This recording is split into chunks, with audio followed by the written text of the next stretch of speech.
Just a Job is the podcast for the modern woman to redefine what success looks like. We highlight real women and their real stories.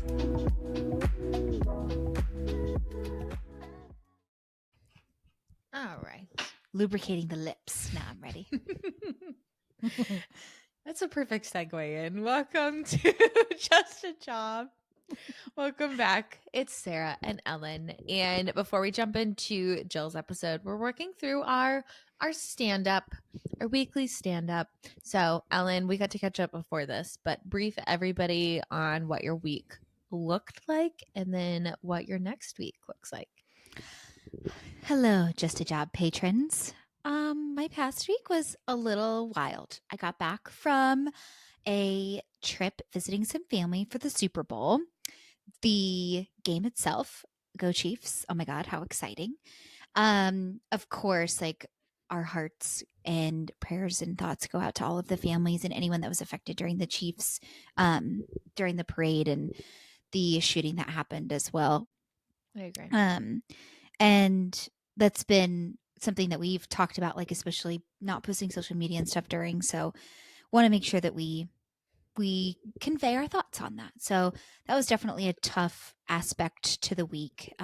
But we were talking about our Valentine's Day. On a positive note, we were talking about our Valentine's Day plans and how I remember my Valentine's plans when Tim and I first started dating versus now we did a puzzle and ate some ice cream and it was really nice. So just a nice way to spend time and like not looking at my screen, and LinkedIn was really nice. So spent a lot of my week continuing to apply to jobs. If anyone watches my TikTok, which not very many people do, but that's okay, and or has listened to previous episodes, my friend Ron is back. My number one supporter, Ron. He sent some comments, gave me some comments about how recruiters suck and that I should just go start my own business and how I shouldn't want to work for anyone else and make them rich. And I was like, maybe Ron's onto something. Maybe. It was very sweet. So kind of a roller coaster of a week, but ending really nicely. We have a very chill weekend plans, which I'm looking forward to. Enjoying some San Diego weather, gonna see some friends and just kind of chill, which is going to be really nice. So next week, hoping to get some more job info. I might be able to be working part-time for a friend of mine that owns their own construction business. So your girl's getting a hard hat and some steel-toed boots. Not really. I'm not going to be like on a job site, but more to come on that, which is really exciting. So finally some positive things going on. So we'll see how that goes. But next week should be really exciting. And if anything, more job hunting things. So I know this comes out on Monday and it's Friday. I'm excited to see what you have to say next week for the following week. I feel like we're one of those podcasts where people keep coming back because they're just so interested in how things are panning out for you. I hope it's at this rate you should get a job just so we can keep our listeners. No, I know. It's like the story to keep everyone updated on. Good Lord. Oh my God. It's like a crime podcast, and like when you figure out who did it, you're like, boo. Yeah, literally like wah, wah. Who cares? We're all done now. I know. So I'm like, I promise I'll keep, even if and when I do get a job, like I'll still talk about it, or what our experience is like, and the good, the bad, the ugly, all that fun stuff. So job search is going well, going to continue, but I think I've got something really solid lined up for next week. So I'm really excited about that. Yeah. So that's what's new with me. Sarah, give us your weekly stand-up. Week was nice. We had a bonfire last weekend, which was so fun. Like you just forget how nice it is to be around people. There's something that's so primal about being around a fire. I don't know what it is. Just feels like so human. I feel so in touch with nature. It's literally the soul of stove. It's like not even that. That's so funny. I'm picturing like a lovely neighborhood bonfire with like s'mores, and you're like, yeah, stove. Yes, and a solo stove. So that was a good way to enter into the weekend. I had a Yeah. nice relaxing weekend. This week went by so quickly, I feel like. Really good week with like catching up with people. Like I Oh, good. yeah, like got to talk to some friends and just people in general, I guess. Hmm. And although sometimes it feels like I'm like ping ponging all over, it's nice Yeah. to have those moments. Um, so heading into this weekend, I don't really know what I'm doing. We have kind of like your Valentine's Day, you know, when you take joy in the simple pleasures of life. We are going on a dinner date tonight, and then we have a date at Costco tomorrow. And Oh we my go to God. Costco, yeah, like every like once a month, if not every like 5 to 6 weeks, to just like stock up. And we always make it this Hmm. whole thing where we like walk around all the aisles. And, like Oh my I don't know, God. there's just something so fun about going there. I don't know. Totally. So we're doing that in the morning, and then I think just kind of laying low the rest of the weekend. So nothing super big, nothing. Yeah, but that's just kind of how life is right now. So That I'm sounds good. like so much fun. I love walking around Costco and looking at I things know. that you don't need. It's so much fun. Like you have to practice so much self restraint. I feel like, especially when it comes to food and snackums, we like allow ourselves to get like one fun treat. Like we have to get a treat, and usually Totally. it's still like, unfortunately, but fortunately, something healthy like a nut or a yogurt or a juice. But You I gotta go like it big. You should get those there's these frozen, I remember growing up getting these. There's like these frozen sorbets that in are the in coconuts. like Yeah. the yeah, they're in like the actual piece of fruit. Like some are in coconut, some are in lime, some are in lemons. I was obsessed with getting those. That was Mm. like my favorite treat from Okay. Costco. Well, if I Or find cream them, puffs. or wait, weird. Mine was cream puffs. I love like in that ginormous bag and there's like 500 of them. And they were like, you would eat them when they were frozen, so it was kind of Yes. like ice cream. I swear to God, why do people live the same lives? It's a simulation. Little copy paste. But no, but like one of my You favorite make dates cream is puffs, literally I eat walking cream around puffs. Costco. Yeah. It's a national treasure. Thank you. The one thing to come out of American capitalism. Oh my God. Oh, Fucking and Costco. I just got my Costco rebate check. So we got to use that last time we Oh, went, which was very okay. exciting. Well, $35 off. Woo, baby. hey, sound the alarm. That's so many cream puffs.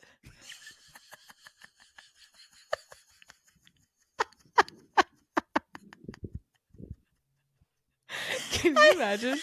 Can you imagine spending $35 on cream puffs? Oh my God. No, honestly, I bet that's how much the box is because there's so many in there.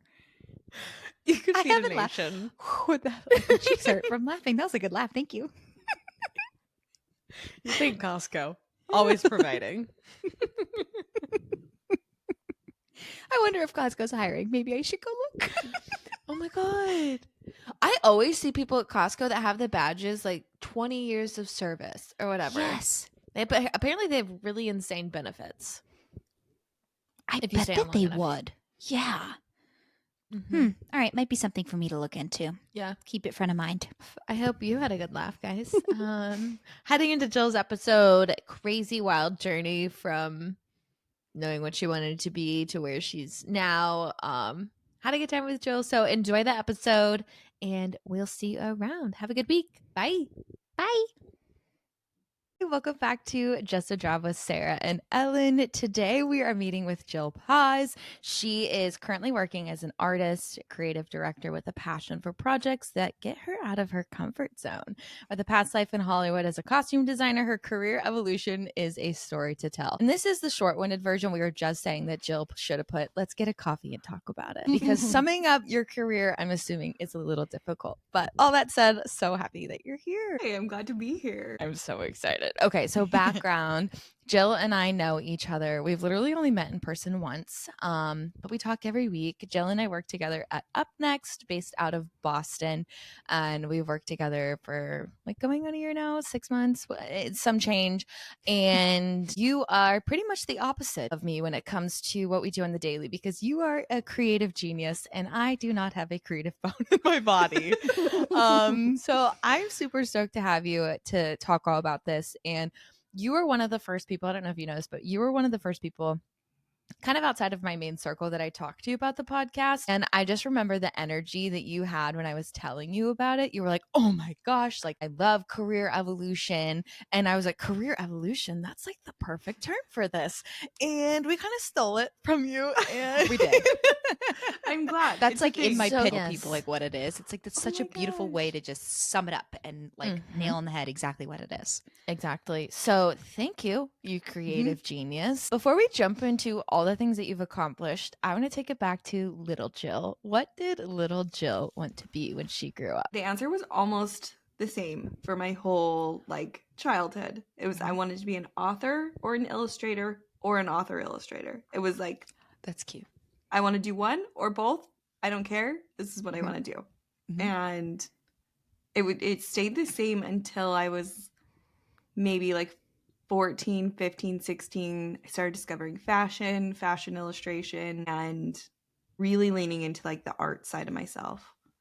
And that's Whoa. when it changed to costume design and Okay. bridal design and all the things. It evolved, but Mhm.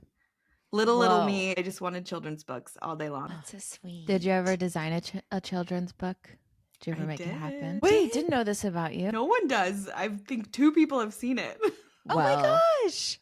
can My we sister buy it? helped me write it, and it's cute. It was like a pandemic project. Okay, we're gonna have to include some pictures Yeah. somewhere of this. We Okay, I have didn't so know. many mom friends. We got to share this around to share the wealth. Yeah, we didn't know this about you. It's There's a not lot like of things. complete yet, but it's cute. Sweet. Okay. Good for you. Yeah, good for you. Okay, so Mhm. 14 years old, you're starting to kind of discover and tap into this, costume design. Take us through high school career first early job. Okay. So, I mean, it all started, I was like always drawing. I mean, still am all the time. Mhm. And it was during my sister's piano lessons. We'd sit and listen to each other's lessons and then swap. And I had my music and I had a pen, and I started drawing dresses on the back of my piano music. And like my mom still has all the old music, and the dresses are still there. And I was Aw. like, because I grew up with the idea that art is not a career, which is incorrect. But it was very much the culture that I came from was very much like be a teacher, be a nurse, be something that helps other people. Mhm. Don't aspire for materialistic things, and that kind of drove me away from I want to be an artist because artists don't make money, things like that. Those terms that you hear a lot, and I think that's changing, which is good. There's lots of ways that creative careers have gotten visibility, and so that's been Yeah. like really good. Mhm. But so I was like, what am I going to do? What am I going to do with this that drives me? I very much was like, if you love what you do, it doesn't feel like work. Those kind of Mhm. phrases always stuck with me. And so I was like, I'm going to be a bridal designer. What could be more fun than brides and weddings? And my sister got married when I was 16, so I had all these bridal magazines, and it was just everything. Mhm. And then I came to the conclusion that brides were crazy, and that You're was not not a good wrong. idea. Yeah. 15-year-old logic is, Yeah. sound. So then I was like, yeah, actors, so not crazy. Way less Even better. demanding. Yeah, no demands. They just put on whatever. Not true. So then I was watching a movie one day, and it was like really, I'm the kind of person that I really like to know my trajectory, and Mm. I wasn't about to go to college not knowing what I wanted to do, even though Mhm. college is where you've, experience different things Yeah. and find different paths, but I wanted my decisions to be made. And I was watching a movie, and one of the characters is in this dress, and I was like, oh my gosh, it was someone's job to pick out that dress, to design that dress, to make that come on the screen, Mhm. and I'm going to do that. And I Wow. had no connections, no idea how the film world worked, I found a couple colleges and I told my parents, and they were in denial, but probably they were super supportive. Super supportive parents, but they were like, what?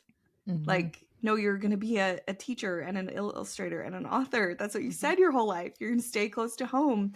But they also fed me with ideas of following your dreams. My dad's career path was very much like, I'm going to go out and do something totally different and build something. And so they think like, where did this come from? And it totally came from them. Their, their dreams and things like that. How cool that you can reflect back and know like the exact point in time. Like, do you remember what movie it was that you were watching? Yeah, it was Series of Unfortunate Events. Wow.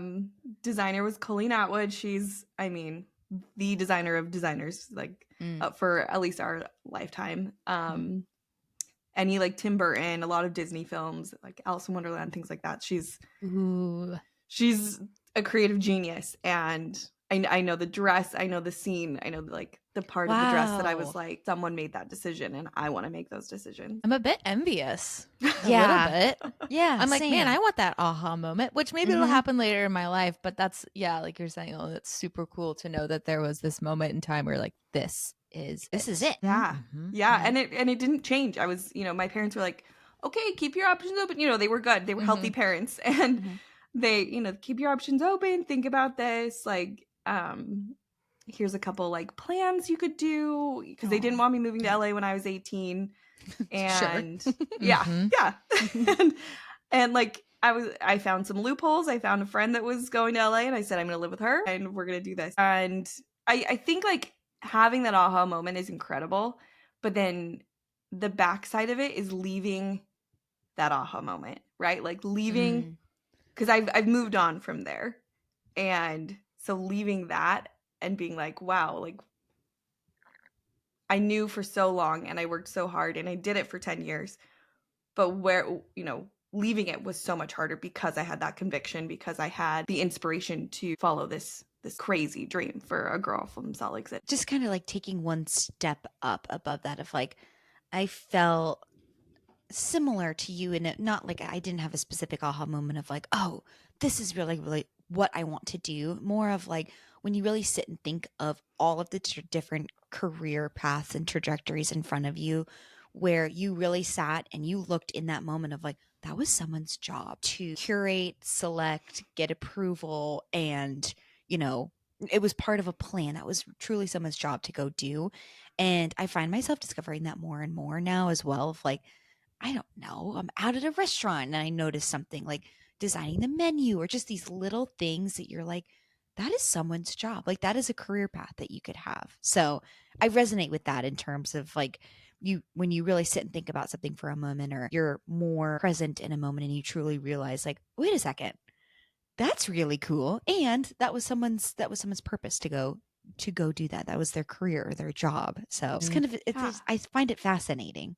It's a fun mindset to have when you like, even just like I'm sitting in my living room and it's like, okay, like everything in this room was somebody's job.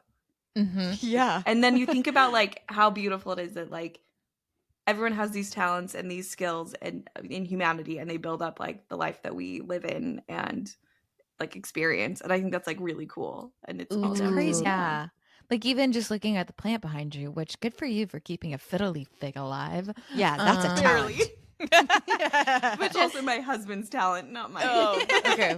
We'll get some lessons. But even just the idea of that, like somebody had to plant the seeds, somebody had to, irrigate the soil and take care of the plant. And then all of a sudden it's in your house and you're having to take care of it. Somebody made the pot that it sits in. Yeah, yes. Like there's so many jobs out there, so many options for people. I think people get really stuck in like this is what I'm supposed to do, or this is what I was taught to do.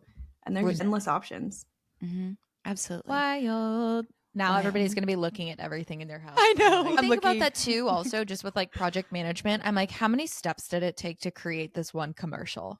How many steps did it take to, who's responsible? But yeah, have that little moment of 10 minutes of just going, oh my God. Yeah.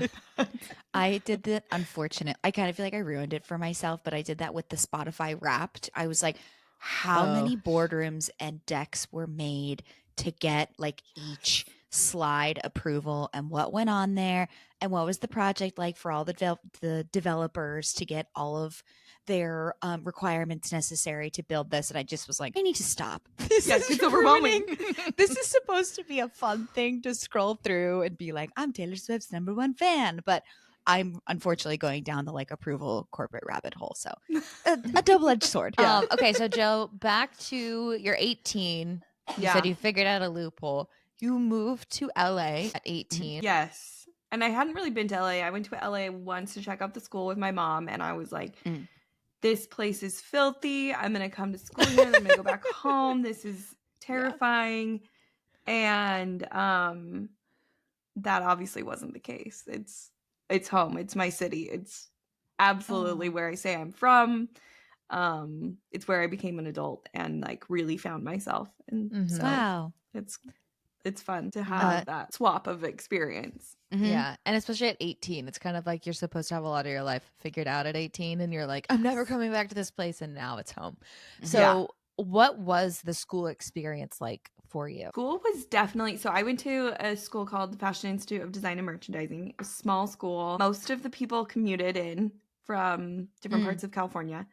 And so there wasn't a lot of social life. There wasn't much going on. It was downtown LA, and it's had a kind of a revitalization since then, but there was like a grocery store, and then you had like USC a couple blocks away, and it wasn't that safe either. So I started like outside the city and then moved closer just because driving and parking and everything got so expensive.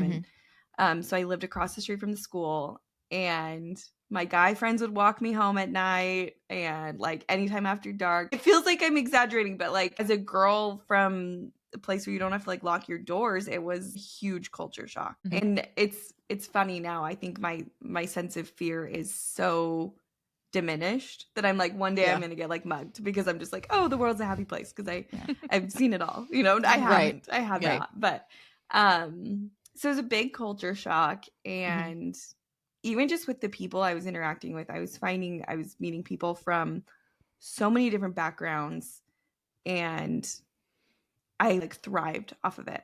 Different cultures, different experiences, different conversations with people, getting to know them. It was just amazing. It was amazing. Like, it wasn't the college experience that you'd expect. There was no like football games or, you know, there wasn't much to do. We were always home by 10. It was great. It was like this wonderful little bubble. And I finally felt like, wow, these people get it. Like, I'm in a bubble of all creative people that, you know, my professors teaching me to be more creative, teaching me to apply creativity. And it was like this new sense of home, and like I wasn't like swimming upstream. And so it was like, okay, like this is, I felt supported in ways that like home couldn't give me. So it was really amazing. Yeah. So you had, it sounds like a wonderful college experience. And was it a typical 4-year program, or how long was the program you were in? So I did 2 years. At the time, the college only offered associate's degrees. So I did 2 years and got an associate's in fashion design. And then I applied to like an advanced associate's program that was like an accelerated program for 1 year. And it was in film and TV costume design. And I was one of 5 students. And like, wow, what an amazing hands-on experience. I can't even tell you. It was like going to class every day was amazing. I miss those days. I really, so it was you 3 kinda years had total. made it in that moment of like, this is what I've been waiting for. Like, this is what I've been really looking forward to doing. Yeah. Absolutely. In that moment, it was like the feeling of, okay, I've got this far, like, got to keep going. Like, what's next? Like, and just learning. I didn't have any idea what the film industry is like. A lot of people in the film industry had family in the film industry. Like, they're, you know, they came up in it. And so I had this massive learning curve to overcome. And it's all about the connections you have. And I had none. And so it's interesting now. I look back and all of my jobs and connections came from my program at school. Oh, wow. Whoa. Yeah, like So every single one. You're one of 5 in this very specific and what I would consider probably elite group of people. And in my mind, it's probably like a year-long internship interview process is probably what it feels like, because you're learning every day, you're on the spot every day, and there's a lot writing on it. And maybe this is I have a misperception, but I am assuming with the film industry, you really only get like one shot to kind of make or break and get into it. Like that's the way I perceive it. And like maybe I'm incorrect in that. It's not incorrect. Okay. It's that you have to be, you never know where an opportunity has come from. So you have to be on 100% of the time. Your work ethic, your friendliness level, your like, you need to be someone that's easy to work with. You need to be also good at your job. Like, so you just never know. Like, it might be someone who is taking out the trash on a shoot that they're actually, you know, a producer and they're doing this as a favor. Like, they're assisting as a favor. And so they might call you and say, hey, you were great on that shoot. But if you're like unpleasant to people, you're never going to get called. So one thing that throughout my career is I've never interviewed for a job and gotten. And I think that's something that like really frustrated me in the beginning, because even just like college jobs, high school jobs, I was like interviewing. I'd never getting. It was like working at Jamba Juice. Like I just couldn't get past. I'd get to the final level and I was like, what is it about me? And it was part of my self-esteem. And I was like, I have this incredible work ethic. I'm so excited and ready to enter the workforce. What is my problem? I think that some people just don't interview well, and that's okay. And if that's like happening to you, know that there's other ways to find careers, or that you will get out of this slump of not interviewing well. Tell us, Jill. Tell us what the secret sauce is. Be nice to people. It will go so far. You're like, sounds simple in nature. If only everybody operated that way. Yeah. And it's probably the idea too of, once you have the job, it doesn't mean that it's always yours. Like, you're honestly kind of always interviewing in a sense. Okay, so you finished the 1-year program. What's the next step for Jill? So we did a film. We all did a film in our program, like a short film with the American Film Institute, which was like an incredible opportunity. And I thought for sure, I was like, that's my trajectory. These are my connections. And it wasn't. I had tried really hard to get this internship with the Emmy Foundation. Again, the interview was my kryptonite and I didn't get it. And I was crushed. I was like, okay, my film connections, they're not calling me. They don't have anything, because, you know, they were just graduating too. They were figuring out their own thing. And then this internship I wanted so bad wasn't happening. And I interviewed at another show. I interviewed at Mad Men. And that fell through. And I was like, okay, like, we're just going to hope for the best. And then the director of my program, this incredible woman, she calls me. She goes, I'm so crushed you didn't get the internship, because we had, our school had a good relationship with them. She goes, that's so unfortunate, but I want you to go meet this woman and take your portfolio. You're going to go have lunch with her. And I was like, okay, cool. Great. And so I go, and of course, like, I didn't have the insight to be like, I should Google this woman before I go meet with her. Oh my God, that's funny. And so I like go have lunch. I'm just like, oh, sweet. Like, I'm going to have lunch with someone.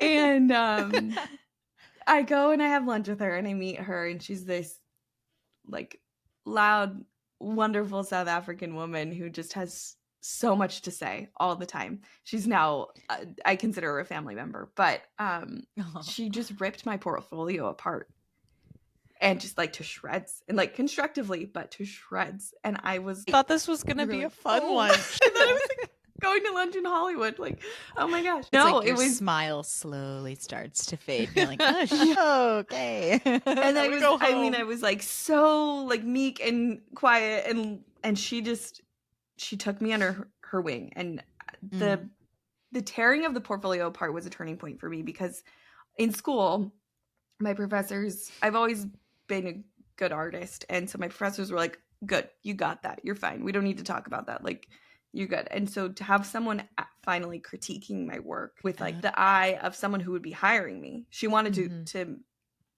get me to a place where she could hire me as a costume illustrator. And so she took me under her wing. She had me come over to her house. She gave me design books. Like, I mean, I've been lucky. I've been lucky in life. And I've had several moments in life where these just incredible women have been like, I am going to take you under my wing. And I try and do that for others now. Yeah. But, who can be like, I was torn apart by a successful costume designer at lunch when I was, 20 and so naive and knew nothing of the world. So I had that new level of education happening, this one-on-one mentorship. And the internship at the Emmy Foundation ended up happening.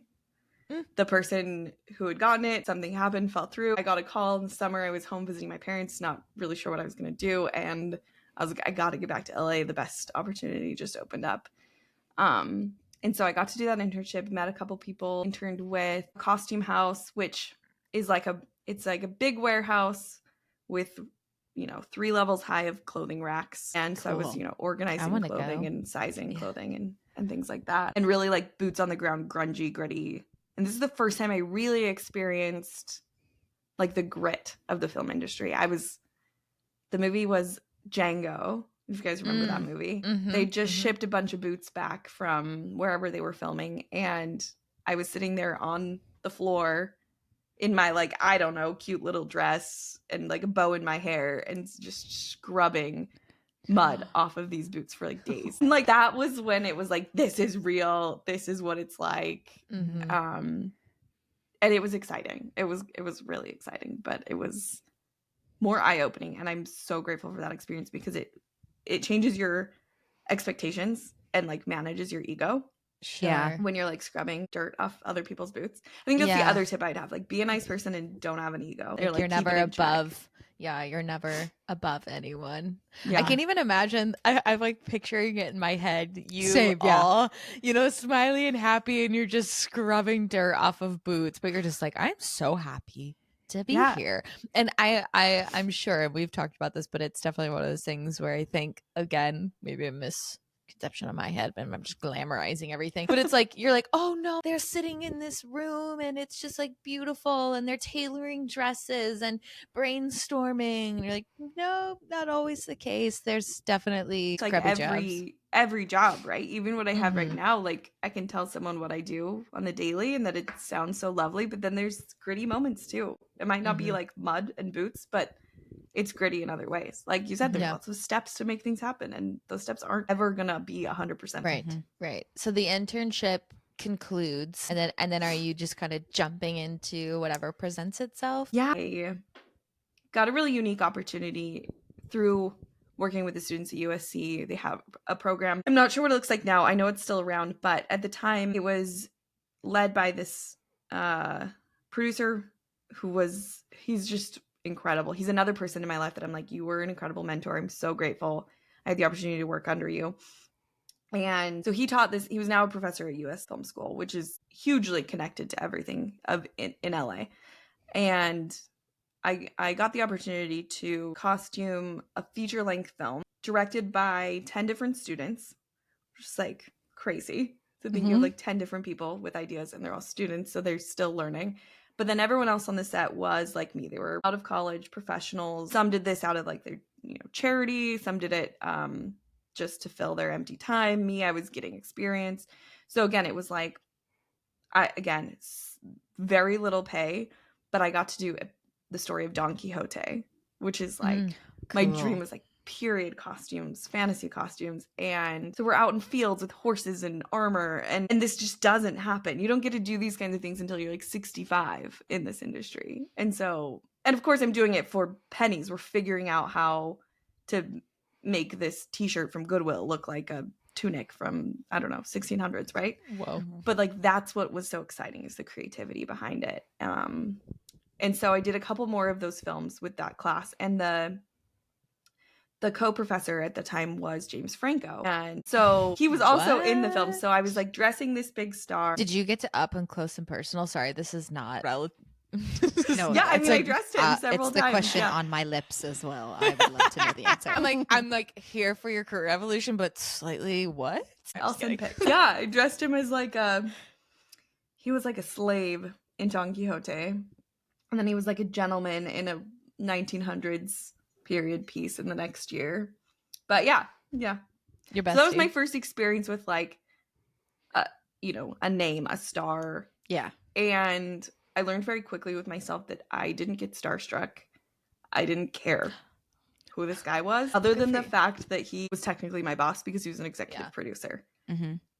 Do you think that's where like you were so in work mode of like, and again, like you said, your personality and how you show up on set like is everything. So having that in the back of your head of like, you almost didn't allow yourself to get starstruck maybe, or like you were in that mode of like, that's not even an option for me. Like I'm here to work and it's just another person that I'm not sure, because I don't know, because I have a friend too, like she said the same thing. She's lived in LA as long as I have, and she said the same thing. She's like, oh, I don't get starstruck. And I was like, I don't know if it's just because it's some level of normalcy. Like, I'm not saying you see Mhm. people on the street, but like Sure.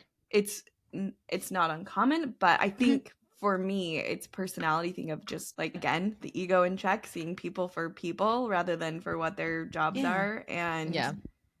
You're yeah. professional, Jill. That's what Yeah. you are. Yeah. I would So, never survive. I'd be like, Yep. oh my God, that's Brie Larson. Or like, oh my God, that's, you know. I mean, I hope so. But so then I started working with his company, and his company was made up of all these really strong women, and it was the most incredible team. We did, music videos and things like that. I wasn't hired on. I was just gig based. Mhm. And it was very much, I'm taking whatever I can, whatever job comes through. And I very much had the experience of learning how to say no to a job when your rent, your power, everything like depends on it. Yeah. And that was terrifying. I had this film come through. I met the producer. I like went over budget with him, things like that, started getting the wheels in motion of creating a presentation and things like that. And I like had this feeling, like it was like a gut feeling of, well, and like there were facts to like back it up. They didn't have the money to pull off what they wanted to do. It was shooting conditions sounded like they weren't going to be great. And so I was like, I have to say no to this.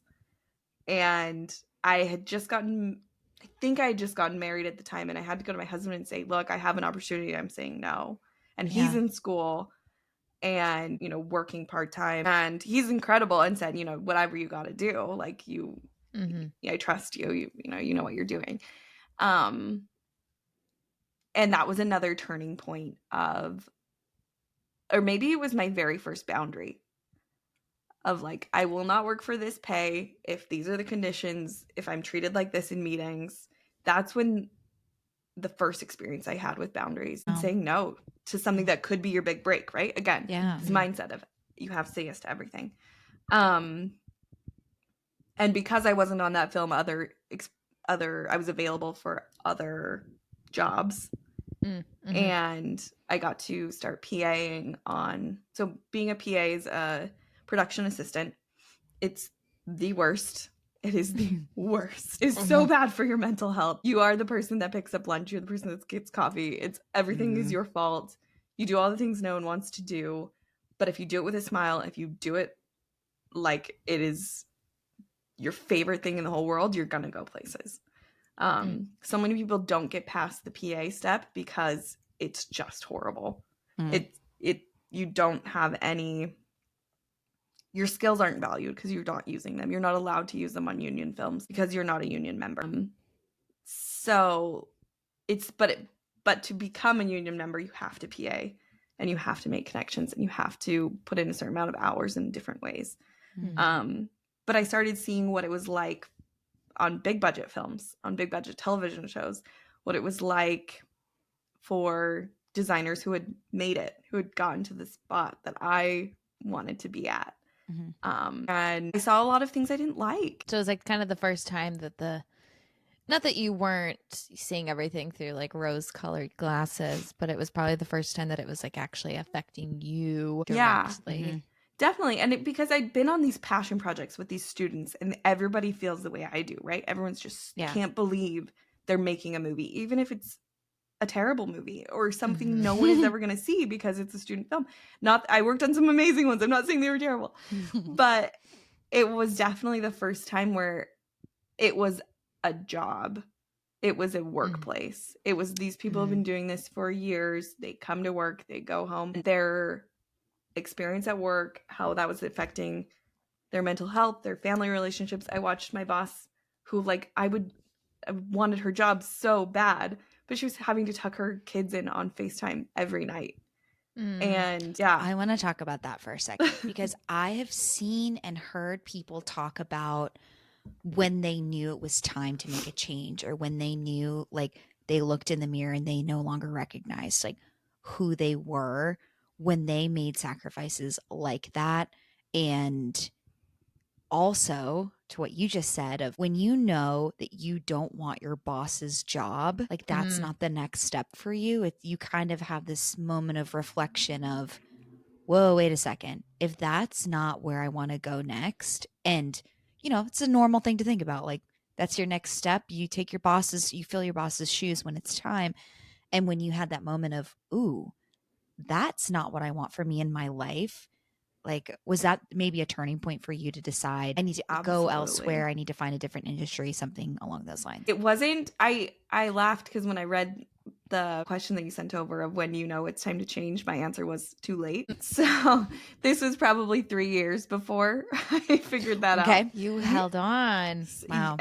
I mean, that 16-year-old's girl was going to be 65 and holding an Oscar in her hands. Yeah. Like I saw my trajectory. I knew how to get there and I was going to do it, but I wasn't going to get there till I was, 65 because that's just how the industry works. Mhm. Oh my goodness. But I think a lot of times people are like, oh, it's the fame you're chasing. And it's like, no, like this is I just love it. I love Mhm. writing stories with clothing and people and characters. But I saw my boss and I wanted her job, but I didn't want her lifestyle. Yeah. And then I saw that in other jobs and I kept seeing it over and over again. And I met with my mentor again. I reconnected with her and I said, I asked her personal questions about her life, how her career affected her life, and what decisions she would make differently and things like that. And she reinforced everything I said, but then also reinforced but this is the coolest job in the world. Like, who gets to do this? And in the meantime, my husband's still in school. He's in school 12 hours a day. I'm at work 12 hours a day. At minimum, then plus commute. That's just standard film industry hours. And it was starting to finally take a toll on me. I was like, 25, 26, 27, and it was starting to, I was either around all the time. It was affecting friendships. Like I'd make friends in my time with no gig, and then I'd get a show and I'd disappear. And I have some amazing friends that have stuck around, but it was hard to make friends and keep friends. Yeah. Again, props to my husband for just saying, go do you. This is what you want to do. And always supportive, always taking care of me, because at the point of where I started feeling successful, I couldn't take care of myself or family relationships or, anything like that. It's like the line in Devil Wears Prada when he says, Stanley Tucci's like, when your life goes up in smoke, you're up for a promotion. That is the realest thing I've ever heard from a movie. Yeah. You're looking around and you're kind of at your physical, mental, emotional breaking point, but you've spent so much time, so much energy, and again, back to earlier in our conversation, your younger you's hopes and dreams. Yes. How did you transition out of that, and what was that first step out? So I had different gigs here and there to make ends meet, because during films and downtime, anything from like repairing this guy, I sewed up his jeans every couple months because he's like, I don't want to buy new jeans, but they rip. And so that's like, I fix his jeans. Like I'd make money, however, babysitting, whatever, needed to happen. And I had a friend, she is a blogger and a content creator, and she's incredibly creative. And she was looking for an assistant because she had this idea to do a series where she builds an incredible gown every month with her 3 little boys running around. And then we do this big content photo shoot. And so she was like, I need an assistant to do XYZ, and a long list of things. And went on the list. I think I went on her website. She was like, oh, look at it for me. And I was like, well, and I was like, wait, me, that's me. I'm doing this. And then she was like, what? I don't want to hire a friend. Like, that's weird. And then she woke up and she's like, no, it's you. Like, she like woke up the next day. Like, this is it. And so I took some time off. And this is right coming off of that job where I'd said, my boss is tucking her kids in, and where I'd met with my mentor and she was like, here's the reality of it. And still very much like, one day I'll do that, but I need to, find something else for now. And my lifestyle started improving. I was being creative in different ways that I had no expectation. Like, this was totally a surprise to me to be finding fulfillment this way. And working with somebody who said thank you, working with somebody who, like, cared about me, like Mhm. genuinely cared about me. And not that I'm like, so many people in the film industry did care about me, but that had the ability, the resources, the time to say, you know, thank you. This is helping me. This is a good job. Not that I like, you don't get validation or things like that, but Mhm. I just felt appreciated for me, not It's just important. for being someone who could be replaced. Mhm. Which I think is really, really important for people in their work life to feel valued for them, not just their job that they're doing. Totally. Yeah. So that lasted for a year and a half, and then I get an opportunity to PA on a show. And at this point in my career, I was past being a PA, but I wasn't union yet, because there's a lot of, it's like a catch-22 to get in the union. You have to work on a union show, but you're not allowed to work on a union show. So it's, you kind of have to be in the right place at the right time. My mentor called me. She goes, hey, I need a PA. I know you don't do that anymore. Will you come in for a week till we find one? And I said, of course. Oh, during that week, I made myself invaluable. I made sure that I went above and beyond. I did all the things I needed to do. I was like, I can do anything for a week. So I just really immersed myself in it. And I wanted to do a good job. This is a person I care about. This is her name on the line. Yeah. And a team I really enjoyed working for. My supervisor on that job, all the people on that job really cared, again, about me as a person rather than just me as a cog in a machine. And so I was like, this is a great place. And I simultaneously was doing like a music video, and it was crazy. I think about those days and I'm like, how did I accomplish all I did? And it's because I didn't have anything energy. else. Yeah. It was one, I was 10 years younger, and two, because I didn't spend my energy doing anything else. Like, Yeah. and so something happened. They needed a person to it was a show. It's on HBO. It's about the Lakers in like 70s, 80s, and they needed somebody to assist the person who handled all the sports uniforms. I know nothing about sports, specifically basketball. I'm becoming a Lakers fan.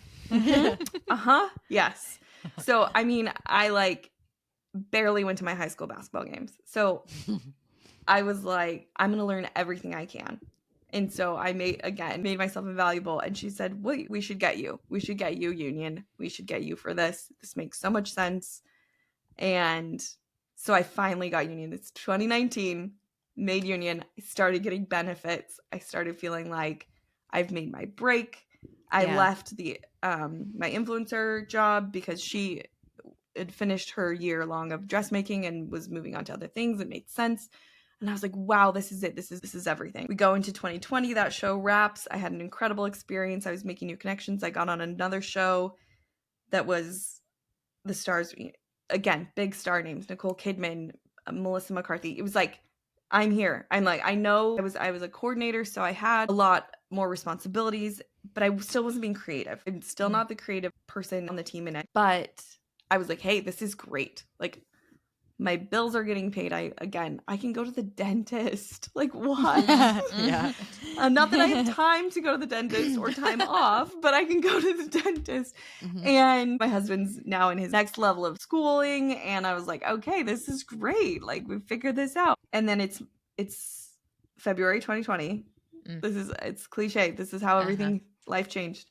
And I got my big break. I was designing a satirical PSA starring all these amazing stars and comedians.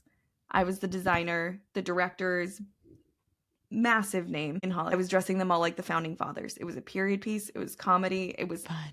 everything. And I'm, 1 minute in a fitting with Zooey Deschanel, and then the next day the world ends. Everything is just shut down. No one's supposed to go to work. Everything's done. And we're locked in our houses, like, just unemployed, just like that. Like, it was the next day. Fine, next week. Give us 2 weeks and the world will be back to normal. It's fine. Yeah. Month, 4 weeks, this pandemic will be over. So we'll push to July, all the things. But being forced to be in my house with no responsibilities to work, trying to figure out new responsibilities, like, right, to make ends meet, gave me so much clarity that I never would have gotten. And again, I still didn't get it at this point. Like, we're still not moving on, but I started drawing again. I started doing portraits for people I just did them for free. I just sent them to people because I was like, everyone needs to smile right now. Like, I'm just going to send people like portraits. Like, they posted a nice picture of their kid on Instagram and I know them. It's not like creepy. So I'd send them. And then I started getting requests. And so I was like, okay, yeah, I can like make money doing this. And then it was amazing. I was doing something from my couch while my husband was there, my dog's around. I started gardening, which in Southern like, California is a joke, but I was gardening. Like, who wasn't? Everyone was baking bread. Like, it's very like, I feel like cliche at this point, but I was like finding myself. Slowing down. Yeah. Slowing down and finding, realizing what was important. I want to hear. I know you're. There's so much. There's to so much. I have to edit this down. I'm sorry. Don't apologize, but I feel like we're like scratching the surface. So, the pandemic happens. LA happens. Like, what is the final straw? And whether it was either because of the industry or because of you, or like, what was the final weeks, months of you transitioning? Okay, yeah. So the big break job never came back because the whole political scene was different. So the satire didn't work anymore.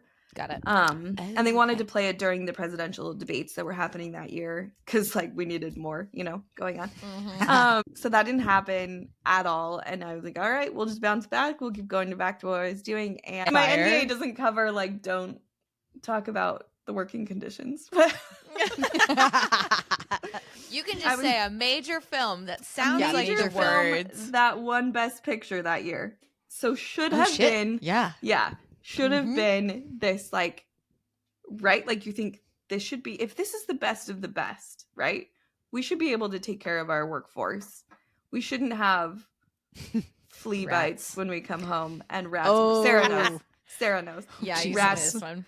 And, really, really terrible working conditions. Really, really bad. And that's what it was. It was like all of a sudden it hit me. And I was like, if this is how it is on this top-notch film, top-notch actors, and like the whatever powers above me aren't standing up for me as an employee, to be it's never gonna get better. It's not worth it. It's not worth it. Did it feel so good to make that decision?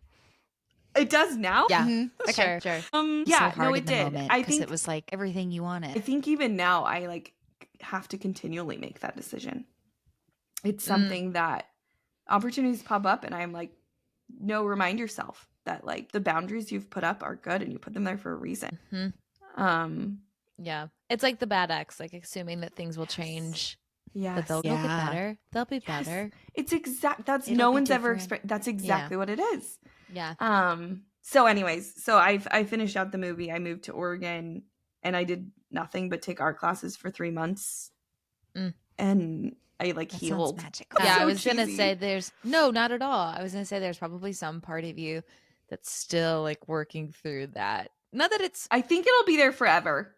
Yeah, yeah. Like there's probably moments of. I mean, I don't want to go as far as like trauma, but like physical, like things that have like kind of been, and especially to think too that you were so young when all of this happened. Like 25 is still very, very young, and these things happened over the course of like the 10 years that you were in the industry. Yeah, like and little things. Unlearning. Unlearning. That's exactly. So I'm like done a lot of unlearning in the last. So that's like with 2020. It's 2024. The last 4 years.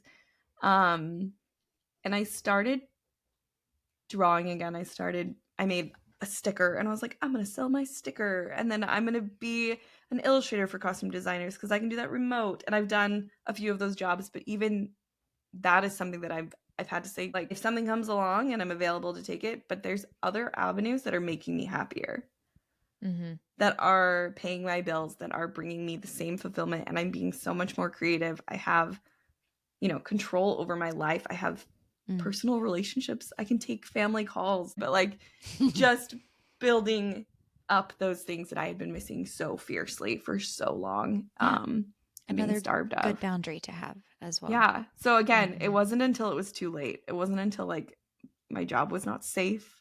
And even in the pandemic when safety was priority number one, that's when I had to say like goodbye. And it trickled. It wasn't like a clean cut. I back to LA to do jobs and I just feel so much more like supported by myself. I don't know if that is even a thing, but Like I have a great support system that's been with me the whole time, but I feel like now I'm finally like supporting myself in the way of taking care of myself, setting those boundaries, and figuring out like that I can do anything just because this is the one thing I went to school for, just because this is what I have experience in. It doesn't mean I can't do something else. And that it doesn't make me a quitter. Doesn't mean I'm leaving things behind. It doesn't mean I'm not using those skills I learned in college. I think these are all things that like I've had to like teach myself and learn and subsequently share with others.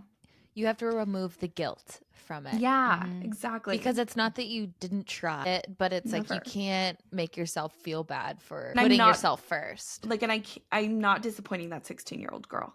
Like, that 16-year-old girl can't believe what I've accomplished now. You know what I mean?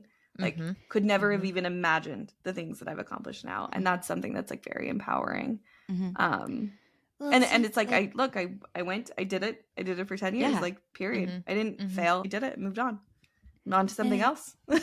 Yeah. Like, throughout that 10-year period of your working and learning experience, like, that whole time you were just building your tolerance level of this is what I will and won't accept in a workplace. And it sounds like you're very sure of what that level is now, and you know where things fall and how you're going to respond to them, which is huge. That's a great thing to know about yourself. So bring us to present day. You're making it. It's we left off when you were taking the art classes again. You're starting to feel like yourself. You're around your family more. You're kind of getting back to the core of you and feeling like yourself again, maybe. I moved to Boston, didn't know a soul, hadn't been to the city before, and we're still like in pretty fierce COVID situations. So I mean, it's kind of like anything I could do. I was like, okay, I'm gonna charge $5 more for my portraits. And so I started, thinking, okay, like people will pay me $20 to draw their kid. Sure, that's great. People will do that.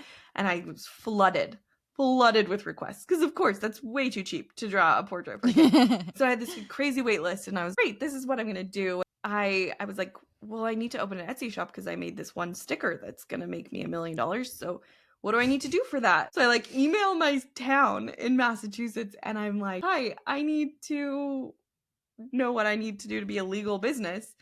And they email me back this like blank email with an opportunity, like link. And I applied for the opportunity. I opened a pop-up shop in my town. I could bike to it because I don't have a car anymore. All the things.